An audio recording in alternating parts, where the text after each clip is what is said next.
Good afternoon, everyone. Welcome to this Bildner Center event. We're really pleased to have Ricardo Ffrench-Davis back at Bildner. It's, I think, his second talk here.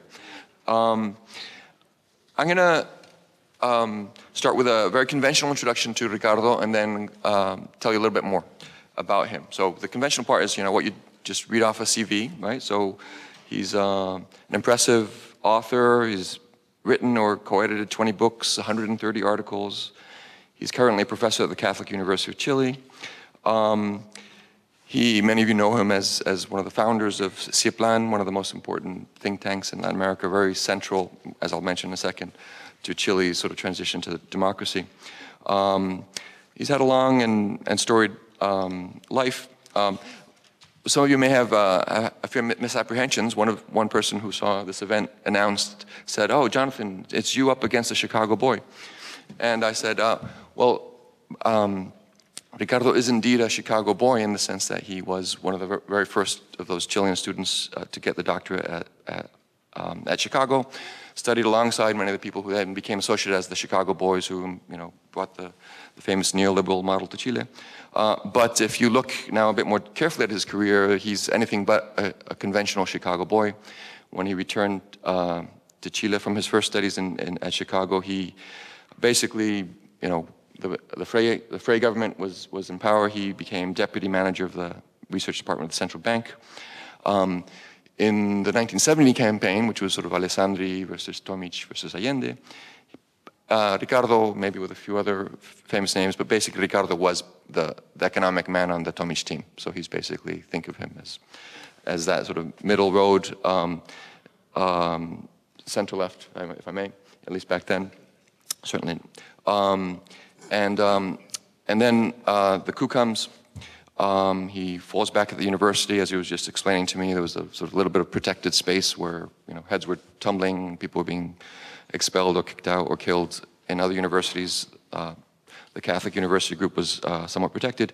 And in 75 or 76, partly because they can't stay on within the university anymore, they found Chilean, which over the years basically becomes a very, very important think tank over time as we move towards the 80s, very important, pushing the limits on what's allowed as criticism, making very technocratic, insightful critiques of the model, but also forming the teams that would later become the Concertación government teams.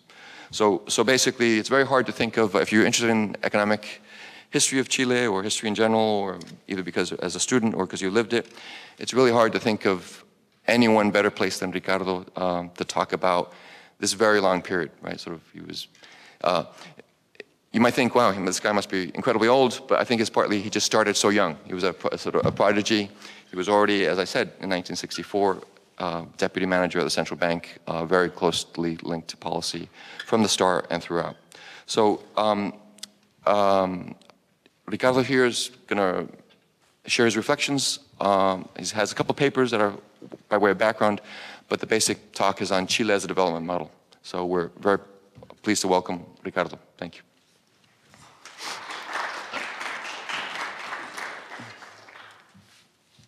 Well, it is a pleasure to be back again 2 years after. In early 2013, we spoke on what Chile had done in order to go above the contagion of the global crisis in 2008, 2009. And where we were by early 2013, Chile in the previous 3 or 4 years had been growing very fast, 5.7% during 2010 to 2012. And I was saying, look, this is quite temporary. If you look deep, the economy is not building capacity to grow at 5 or 6%, much less. And I think shortly after, the economy will go to the trend that the economy is building. And actually, that happened some months later that we were here. and the economy moved to more or less what had been the average of the last 15 years, with a lot of ups and downs, ups and downs. And my emphasis is that the ups and downs have a severe effect on the behavior of the producers of GDP, on the quality of employment, and on the tax collection. Tax collection depends on what is produced in the economy, in profits or in income or wages and so on. That is one thing. The economy was converging. Look, the economy is not in this plateau. It is actually, this is the real plateau. We will try to explain that, what actually it is. At the same time, 2 or 3 weeks later, Presidenta Bachelet, that was the head of women here, left here and announced it sometime in March 2013, I'm candidate. She was by far, in the opinion of people, the best candidate. And actually, she had a big success during the campaign. But during the campaign, she was saying, look, we need a new cycle in Chile. There's a lot of people discontent. Prestige of politics, of the parliaments, of the justice, of the church has gone down. We need, and we have a lot of inequality. We need a new cycle. In the opposite, one could read, sometimes I recall a columnist of editor of Wall Street Journal, look, Chile has done quite good. Don't move it. It has been for 3 or 4 decades been a very successful economy. So there's no need to change things. What we will try to show now that we had a strong need to change things. What has happened in few words in the last 4 decades that supports we need change, and what is happening today. Why are happening, what is happening and why in these days. That is the Chilean economy in the last 4 decades. There are many differences from year to year, many things that change. But one has to choose. If we talk a little bit of one of the 40 years, it's very difficult to transmit something meaningful. So I make a division.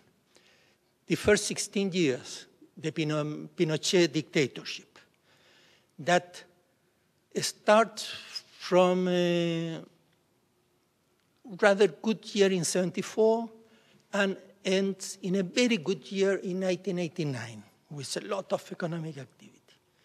Then I take the first 9 years of democracy. And then the last 15 years since the arrival of contagion of the global crisis, of the Asian crisis in 1998, up to today, up to 13. 14 is a new cycle, and I make a difference between 13 and 14, what is happening in 14 or 15. And in the first line, you see average GDP from peak to peak. What happened in the last year of 89 as compared to 1973, before 74, and in 98 as compared to 89, what has happened? And you see there quite different figures. 2.9 is quite mediocre in the world. I'm not talking of Germany or of the US that are already quite developed economies. I'm talking of economy that was in that time, in 89 or in 74, was only 23% of the per capita purchasing power parity per capita income of the US citizen. Just 23%. Very far away. So needed to go much faster to converge to development. And it did at 2.9%. It grew slower than Germany, than France or the US. Lost space. Instead of 23, was 21% 16 years after. Is that a miracle? A success? No. Lost space with the economies that are above. And of course, Korea, Thailand, Malaysia were growing much faster. 6% a year, 7%, some of them 7% per year. Chile, 2.9, minus increase in population, was growing 1.5% in real terms. Very mediocre. Why? What happens? Then we have a 7.1% in the first 9 years, not 1 year. It's the average of the first 9 years of democracy, 7.1%. It is a radically different performance. 7.1 versus 2.9. What happens after? In the next 15 years, 3.9. It's not bad, 3.9. We grow faster than the developed economies. So we reduce somewhat the lag behind North America and European Union. But much less than the Asian countries, than Korea, Thailand, Malaysia, Taiwan, etc., and some Latin American countries. Chile in the 90s was very far above all the rest of Latin America. In 99 to 13, there's some Latin American countries that do much better than Chile. Peru, Uruguay, Dominican Republic, Panama. With Brazil and Mexico below, doing quite poorly. In this period, in all these periods, since 1980, Mexico and Brazil are doing slow growth since 1980. In the 70s, they did quite well, both, and Colombia quite good also. I will try to explain what are the main variables that make a difference. We don't have a linear, constant model during these 40 years. It's not true that Chile did well, had neoliberal policies, and had a good performance during the last 40 years. You see, this is not linear, constant performance. We have 3 different stages. And the 3 different stages are associated to different policies. What do we have first in 1974, 75? Very deep neoliberal reforms. A sharp liberalization of trade, very sharp.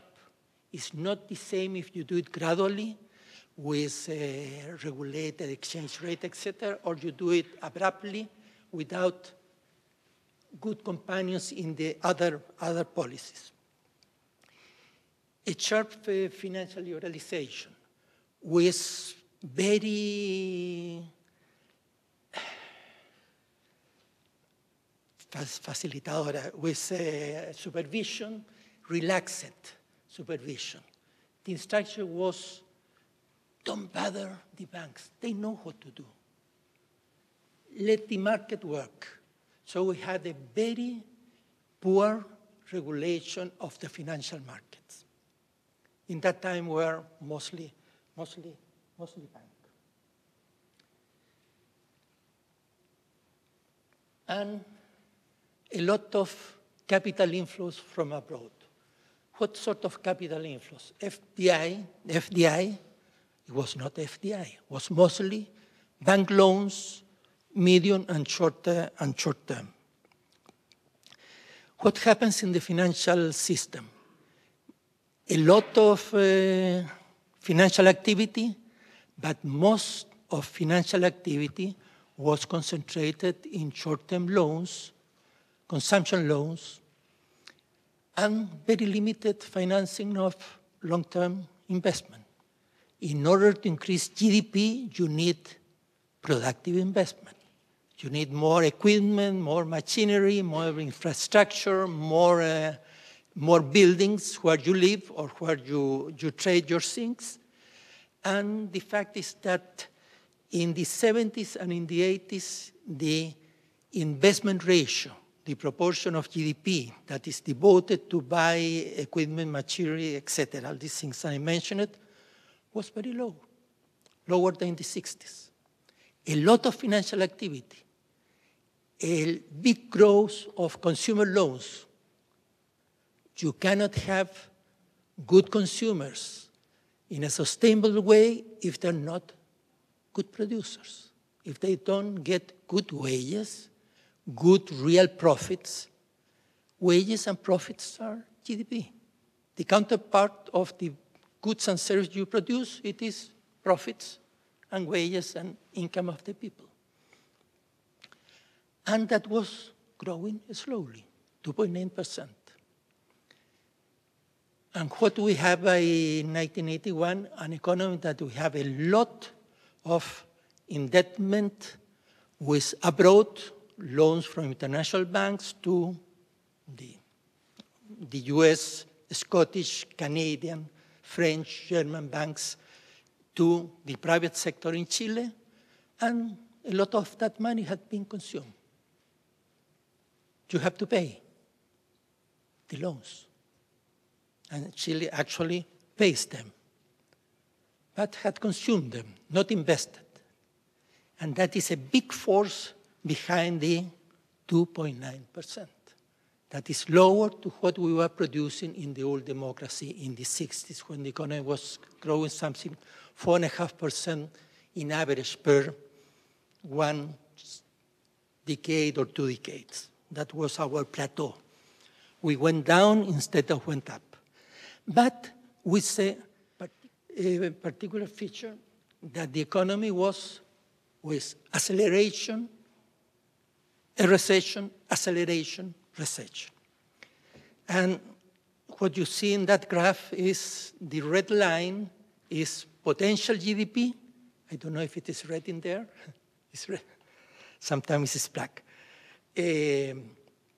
The red line is potential GDP, the installed capacity of labor and capital in the economy, and the blue one is the actual use of that capacity.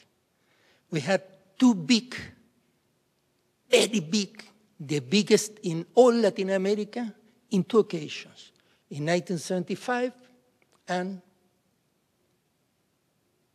maybe you can see that in 1975, the economy working something 20% below capacity, and then in 82, again, the same phenomena. And that is not neutral. Discourage the business people. In those 2 occasions, the investment ratio of the private sector went down quite sharply. And if you don't invest, you cannot sustain a sustainable growth of GDP. And that happens again in 75 and 82. And at the same time, large unemployment. In 1983, 31% of the labor force was unemployed. That's terrible. 3%, 4%, 5% is reasonable, 31% openly unemployed. That has a lot of effect on a household. The recession has a lot of effect in business activity. And how do we call that today? That is a very pro-cyclical behavior, associated mostly to short-run external phenomena. The capital flows, a lot of money coming in 76, 8, 9, until 81, and suddenly in 82, capital flows going away. And the price of copper, the terms of trade, the price of the main export of Chile.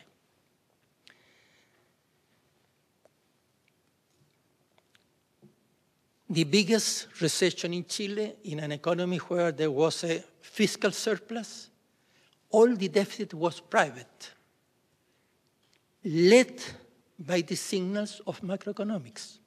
What the central bank does, on the Ministry of Finance does, influence the behavior of all the agents in the economy.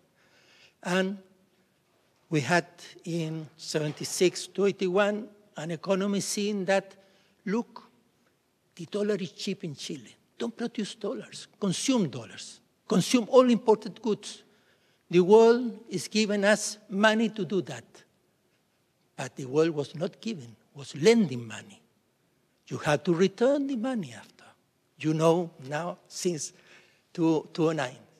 In those times, it was forgotten in the Chilean case.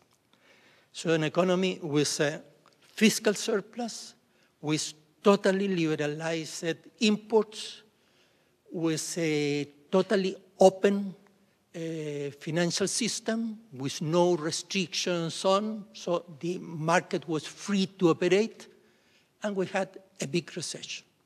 The message is very clearly, you need to help the market to well behave. You need counter-cyclical regulations of capital flows, of the behavior of the bank, that they take care to whom they're lending, whether the people have support to pay what they receive in loans, take care of the exchange rate, because the exchange rate is very crucial. You have to produce dollars in order to import things that are paid with dollars. You have to produce. You need certain balance between exports and imports. You must not allow if for 4 or 5 years you're receiving a lot of money, dollars, and you're spending them. You will have to pay, and you pay with a recession. And that is what happened first in 75 and then in 82. What happens in 1998? Return to democracy, March 1990. Consciousness that the Chilean economy had been investing very little, enough to grow 2.9%. We wanted to grow 5 or 6%. That was the hope in that moment. In the end, we grew 7.1% during 9 years. We have a lot of inequality. We need more investment, more equality. We have a very small government, tax rate, tax burden of 15% of GDP. The average developing economy, counting everything, is something 40%. Chile was 15%. A tax reform, labor reform. Unions were forbidden. There were no national unions. People were in jail, killed, etc. We need labor reform, tax reform, and to reform macro. We had no majority in the parliament because there were a large number of senators named before by Pinochet. So the democracy won in the free votes in the Senate, but if you add the 9 senators named by the Constitution of Pinochet, make a majority against the democratic government. So there was not too much space to do things in the parliament. There were some things that were done and discussed in the book and in the 2 papers that I sent. But where there was more room was in macroeconomics.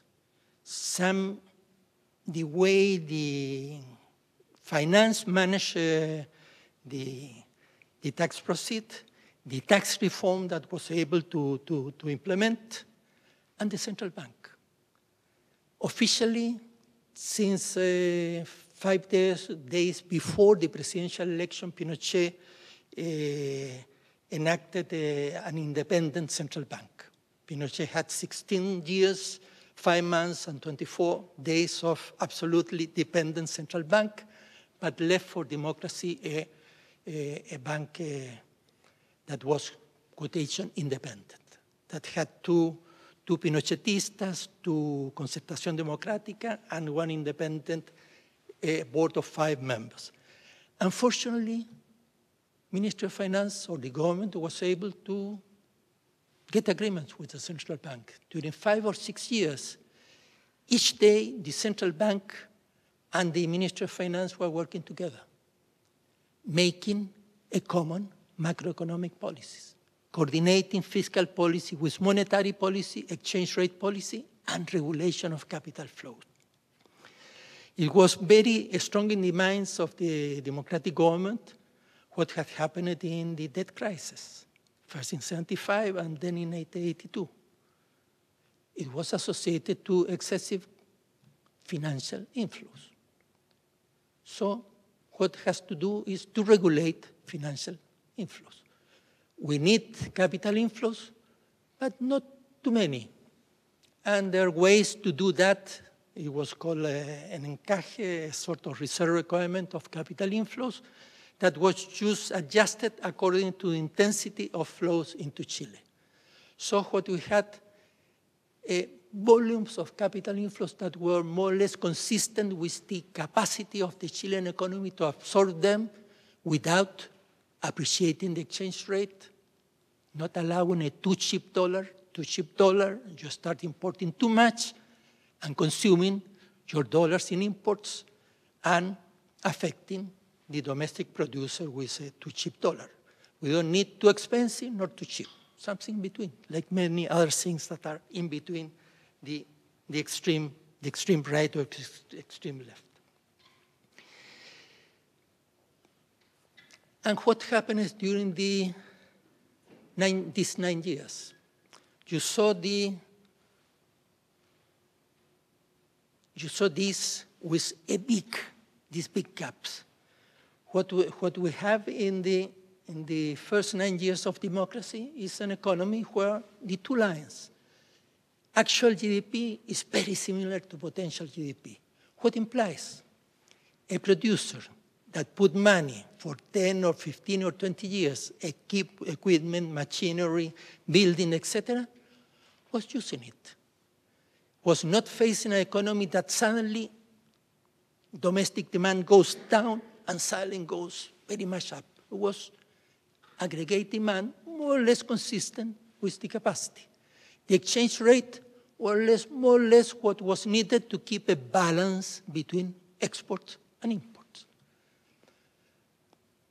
And those conditions are very influential in the behavior of private business and in the behavior of workers and investors, and creating a very friendly environment for long-term investors, and not so positive for those that wanted to speculate.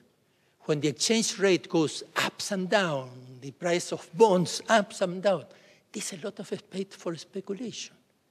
We need to reward those that increase productivity, not those that earn at the expense of the rest of the economy. A capital gain, somebody gained and somebody lost. We need to encourage productivity, and that happens in the first 9 years.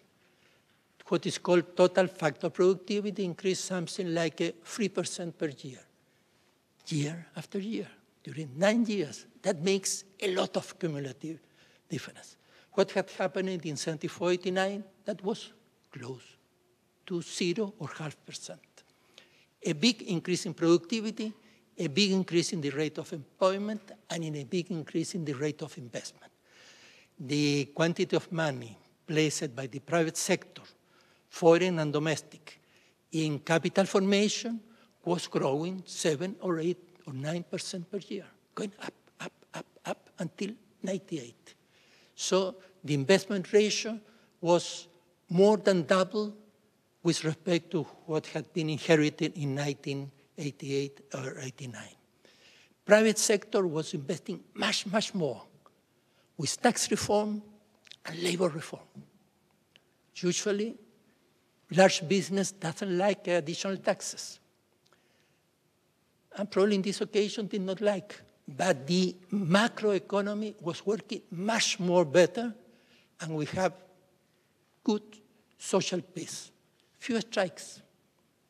Labor with more legal space, but more or less content with what's happening.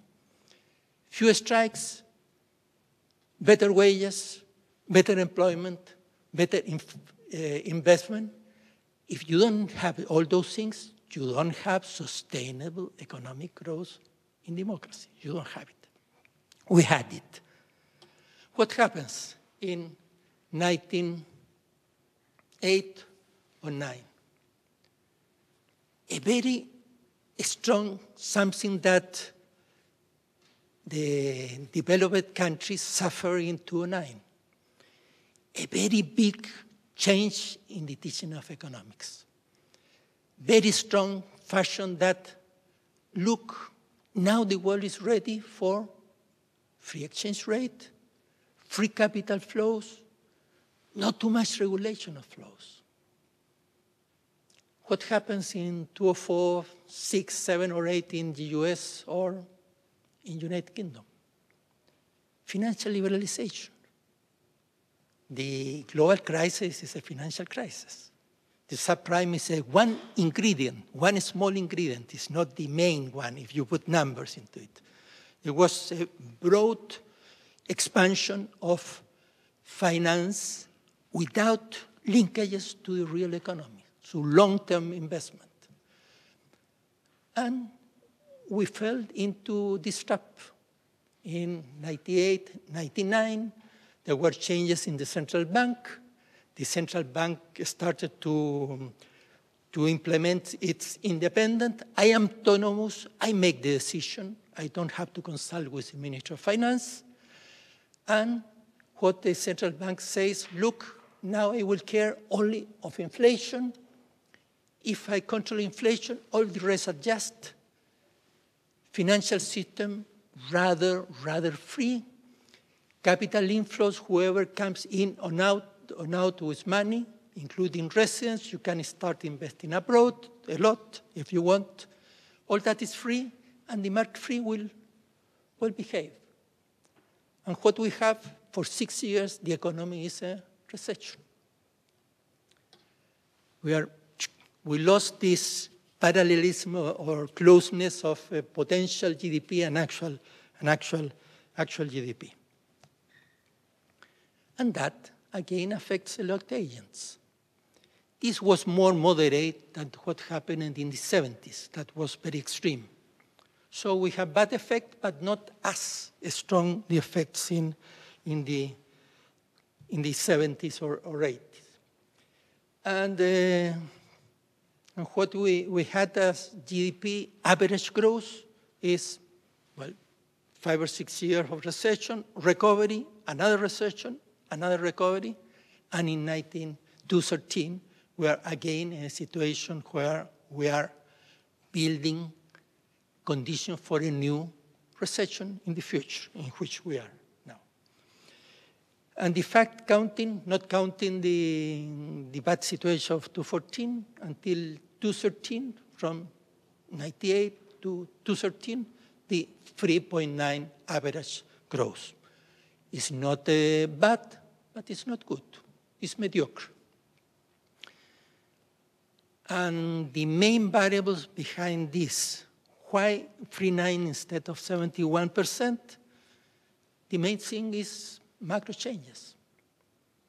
Instead of regulating a flexible management of the exchange rate, we have a free exchange rate. And what happened with the free exchange rate? When the price of copper is high and capital inflows are flowing into Chile, the dollar is cheap, and when happens the opposite, the dollar is very expensive. And we have had prices of 435 pesos per dollar, 760 pesos per dollar, 470, 660. Think of an exporter. That is terrible for the producer of dollars. Which exchange rate uses to decide whether it's going to expand or not expand its activity? 760, 435. And these are not this way, are processes.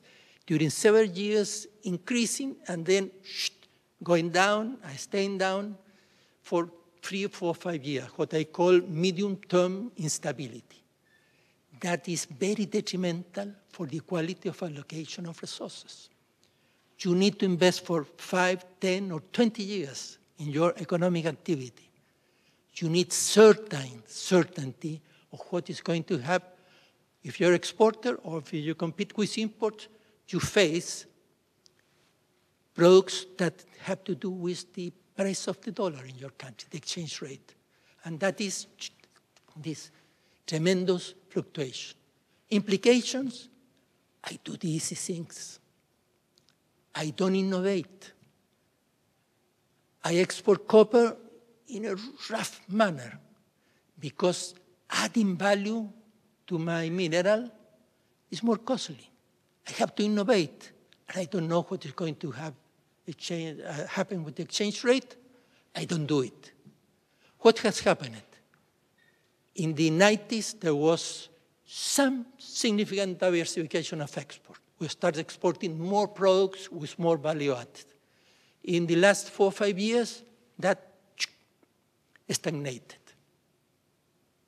One explanation, there are one explanation, the exchange rate. The instability of the exchange rate. Free exchange rate in this, I'm not talking of the US or European Union, I'm talking of an emerging economy like Chile, Uruguay, Peru, Argentina, or Brazil. What they need is manage flexibility of the exchange rate. Avoid too expensive or too cheap dollars to have it more stable through time in real terms, conveniently adjusted by domestic inflation and international inflation. What is called a managed flexibility of the real exchange rate. That has a significant presence in literature, but in actual performance, Chile moved into, in 1999, to the free exchange rate. The market knows, and the market was capital, short-term capital flows, and the price of copper. That is also very unstable in large cycles.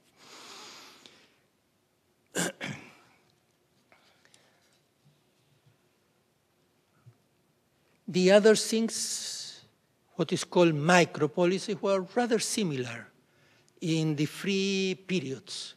So what really changes is exchange rate policy, the management of capital flows, the counter-cyclical regulation of domestic banks,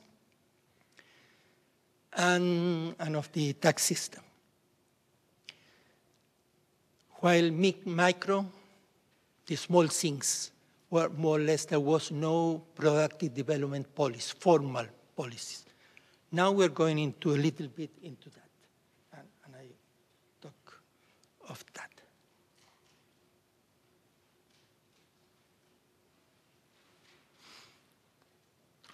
Well, in the last period, I take the final part of the last period. The last period, 99 to 2013, has two halves, a long half of 9 years and a short half of 6 years. They both have the same average GDP growth, 3.9% by accident, exactly the same, both. I will concentrate in the last 6 years. These are the years where we are facing the contagion of the global crisis. That was intense in 2009 in Chile, a little bit in 2008, a lot in 2009. Our export prices collapse, capital flows flow out instead of in, and you have less dollars available. Exports are falling, going down, the volume of exports and the price of export, and that is transmitted into the domestic economy, and we have a recession domestically. Aggregate demand, capacity to spend of the people goes down, unemployment goes up, etc. That is in between 2007 and 2012. That I talked 2 years ago a lot about that. That is in one paper that is called "Is Chile Model for Development?" That is coming out in a book of UNCTAD and a German university. So concentrate in the final part of this process, 2013. What we want to observe in 2013. We had the economy that started in 2009 with a lot of unemployment of labor and capital, had a lot of space to recover. What you need in those conditions is to increase demand capacity. That is what the US is doing and the European Union is doing. They have capacity above and they're pushing up activity via a very low interest rate up to now, up to today. And that happens in Chile. In 2010, a lot of activity of the central bank printing a lot of money with a very low interest rate, similar to the one that you had here on the European Union Bank. And free exchange rate. And what happens that the money was flowing away from the north, from Europe and from the US, and flowing to, trying to enter China. They don't allow it. They have regulation of it. They stop in the frontier. Also in Korea, but in other countries coming in, and to Latin America. A lot of money flowing from there toward the south, toward Brazil, Peru, Colombia, Chile. Not Argentina, Venezuela, but to the other countries, to Mexico also. A lot of dollars, free dollar, cheap dollar. And we start appreciating the exchange rate a lot. Given a signal, market signal, look, exporters, don't be crazy. Don't add value to your exports. Look, the dollar is very cheap, 470 pesos instead of 600 pesos. Don't do that. And your small firm that are competing with Chinese imports with zero tariff and cheap dollar, you will not be able. Don't expand your activity. And that happens. The quality of exports suffers, and a lot of small and medium firms are displaced of the market with a lot of imports. And you can look lines 2 and 3. This is adjusted by inflation, so it's the quantum, the way real GDP, the figure that we usually see here in the US or in Central Bank of Chile, when it said GDP happens such and such thing, is adjusted by inflation, corrected, controlled by that. These figures are how they go into the estimate of GDP. Quantum of exports, average, annual average. Since 2007, 1.3% of increase per year. Just 1%. In a country that says, I want a debt-led, export-led development, led by 1.3%. That is the opposite of leading. It is lagging behind. Exchange rate. The world, what happened in the world? I will say something about that. But exchange rate, very strong influence in the domestic economy. And imports growing 6.5% per year during the last 6 years. 1.365.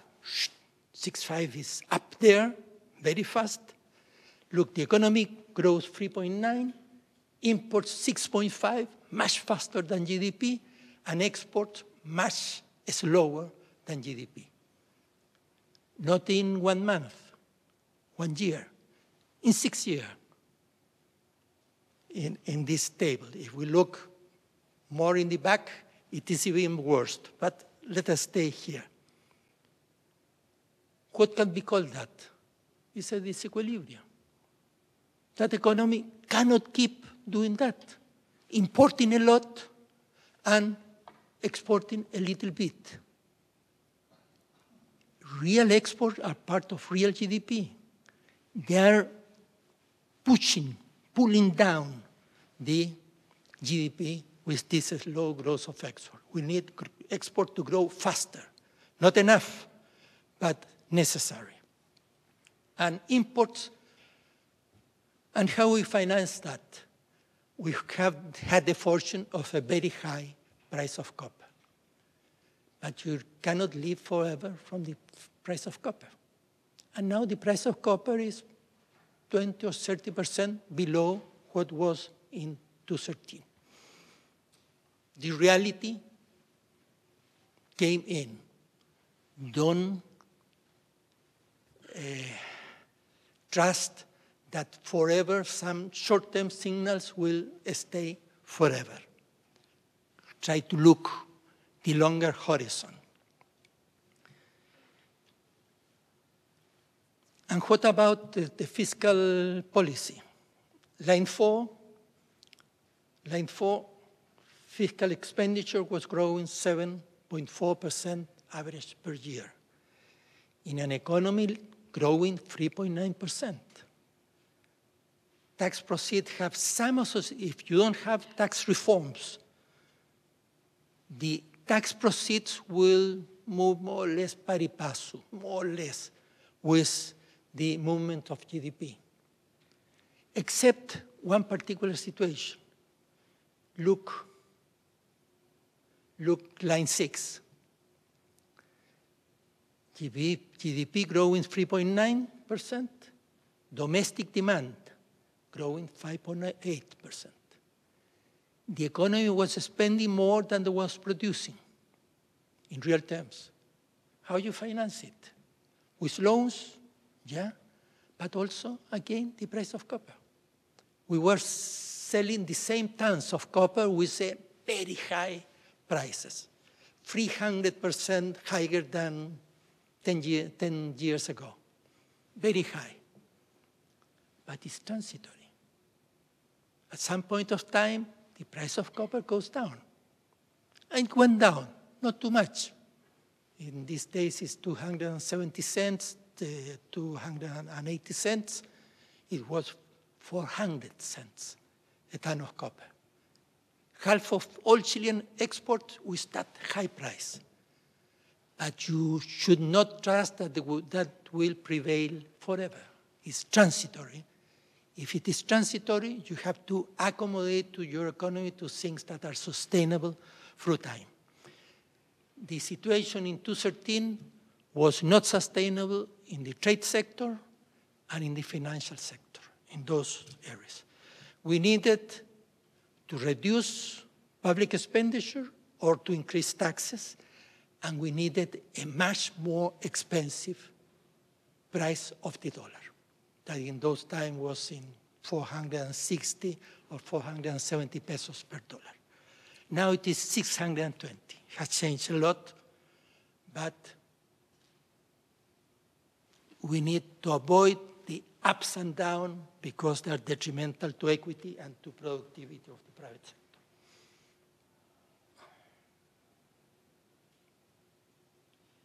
And this is just two phrases. The behavior of the exchange rate, real exchange rate, well measured is not only the price of the dollar, it is a basket of all the currencies which Chile deals, the yens, the renminbi, etc., and the euro. A lot of instability, and whenever things look good, appreciation, a cheap dollar. When things look good. So we give the signal, look, activate, but not producing value-added export, not competing with imports. Very misleading signal to the market.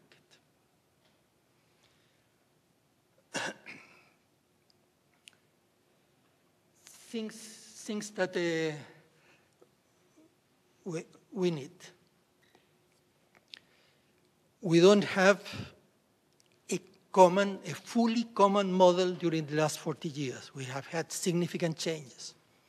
Democracy, dictatorship, tax increases, tax decreases is not the same to decrease versus increasing the tax, and depending on what do you increase. We need more stability in our trade sector that needs management of the exchange rate.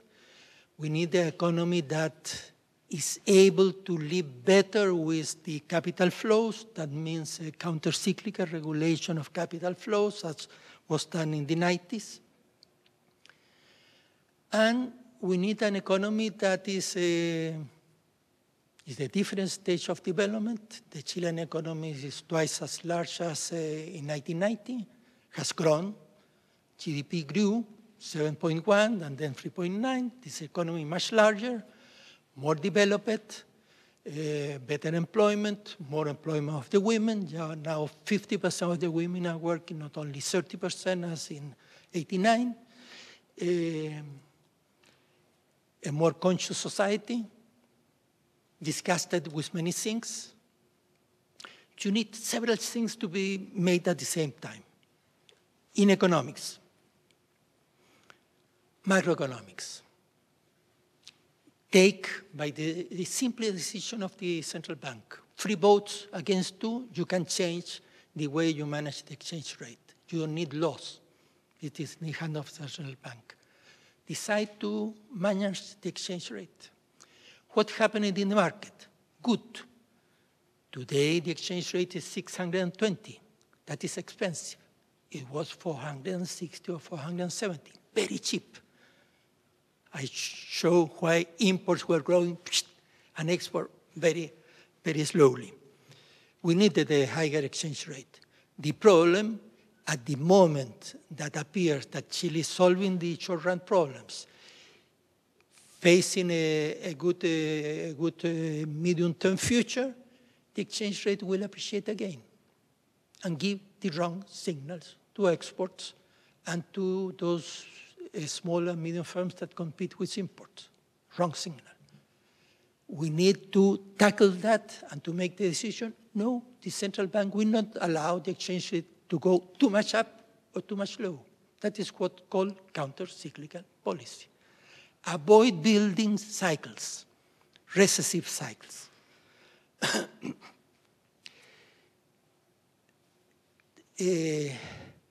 That is quite difficult that the central bank takes that decision.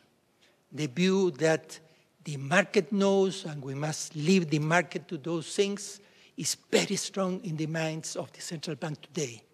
Not in 1990 or 95, but today. Because of what has been happening in the training of economists. In the Anglo-Saxon world, look, open the capital account, liberalize the exchange rate, don't regulate too much financial markets. They know what to do, the market knows. Very strong. Tax matters. We had the tax reform. 3% of GDP was a very complicated discussion. I think the opposition had a big success in convincing the public opinion that the tax reform was bad for Chile, bad for business, and bad for poor people. But the fact is that the tax reform is only 3% of GDP. In 1990, we moved from 15 to 18. Now we're moving from 18 to 21% of GDP.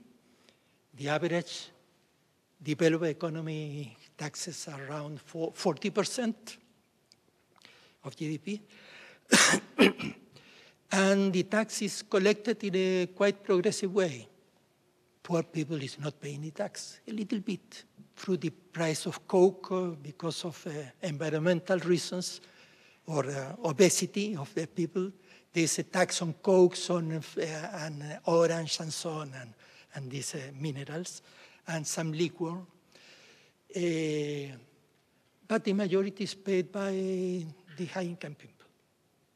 And that's okay if you want equity. Our high-income people pays much less taxes than they pay in the US, Canada, or France, or Germany. Much less, much less. Terribly less, terribly less. Maybe 1/3 of what you do here, because you have rather good tax system, rather. What had happened, two or three phrases, what had happened in activity. In 2013, we had an economy recovery, touching the roof of capacity. You cannot go above capacity. You cannot use more than what you have. You use your capital, your labor, and we were touching it. With aggregate demand, in domestic demand, I show the figures, growing much faster than GDP, much faster. That was not sustainable. Whenever that happens, US 208, France 208, or United Kingdom 208, whenever that happens, also in Chile, you have to stop. And it's very difficult to have a soft, totally soft landing. Usually, you over-adjust, you overshoot. It happened in the US, it happened in Chile, in the US of 2010, or 2009, it happened in the Chile of 2014. We overshoot. And was something happening in all Latin America for different reasons, for diverse reasons. All Latin America is in a recession today. GDP growing much less than the capacity. Latin America was building capacity at 3%, it's growing 1%. Chile was creating capacity at 4% or 3.9, and it's growing 1.9%. That was the average figure for 2014. We overshoot. Plus political change and the difficulty in transmit the things that Chile must do. Two or three phrases about that. We need to move the central bank toward concern not only about inflation targeting, but employment targeting, exchange rate targeting, and environment for producers of GDP so that the economy is working. We go back to produce at the level of capacity, not exceeding it, not below it, and to recover the capacity of the Chilean society to be able to talk without shouting, listening to the other, and we are in a transitory bad moment of lack of willing to hear the views of the other people. Maybe in the last 10 days, things, because of a problem, have improved. And I have been out of Chile in those days. We have a terrible problems in the floods, and apparently society is trying to work together to solve those problems. But Chile has all the conditions, I think, to retake the capacity to grow 5 or 6% per year, and that is essential to be able to accelerate development convergence with the richer countries of the world. Thank you.